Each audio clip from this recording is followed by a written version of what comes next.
भारत मित्रता निभाना जानता है तो आंख में आंख डालकर देखना और उचित जवाब देना भी जानता है। यही तो बस एक बयान प्रधानमंत्री मोदी की दिल की बात चीन के दिमाग पर असर डाल रही है और भारतीय जांबाजों के सामने अब वो लेकर आ गए अपने मार्शल आर्ट्स। और इसके बाद चीनी जनता बोल रही है तुमसे ना हो पाएगा। तो चलिए शुरुआत करते हैं। नमस्कार, स्वागत है आपका हेडलाइंस इंडिया पर। मैं हूं नवीन चौहान। सीमा पर भारतीय जांबाजों के सामने चीन की हेकड़ी निकलती जा रही है। हर रोज गीदड़ भभकी देने वाला चीन समझ चुका है कि भारतीय सैनिकों का सामना इतना आसान नहीं है।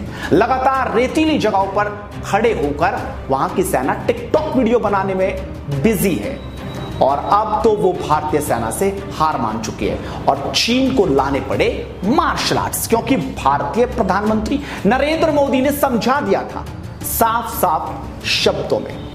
हम कभी किसी को भी उकसाते नहीं हैं, लेकिन हम अपने देश की अखंडता और संप्रभुता के साथ समझौता भी नहीं करते।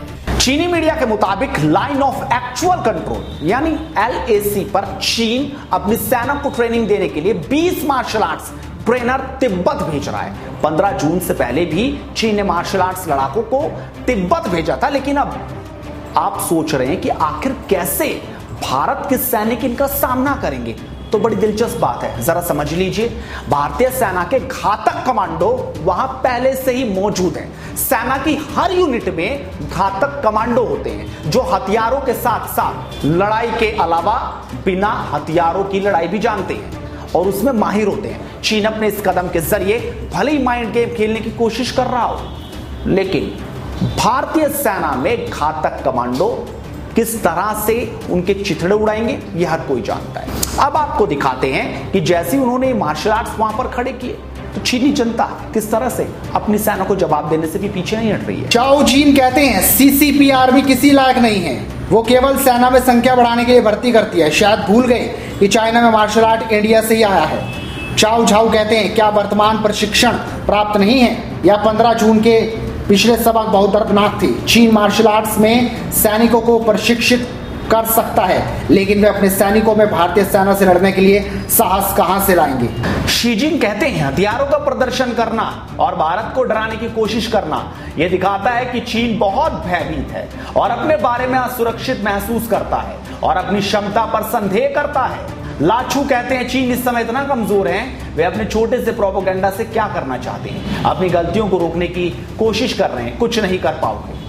जैन झू कहते हैं चीन कोरोना का जन्म स्थान है, चीन लाखों निर्दोषों का हत्यारा है, दुनिया को चीनी लोगों से नफरत नहीं है, लेकिन चीनी सरकार को लाखों हत्यारों के लिए भुगतान करना होगा।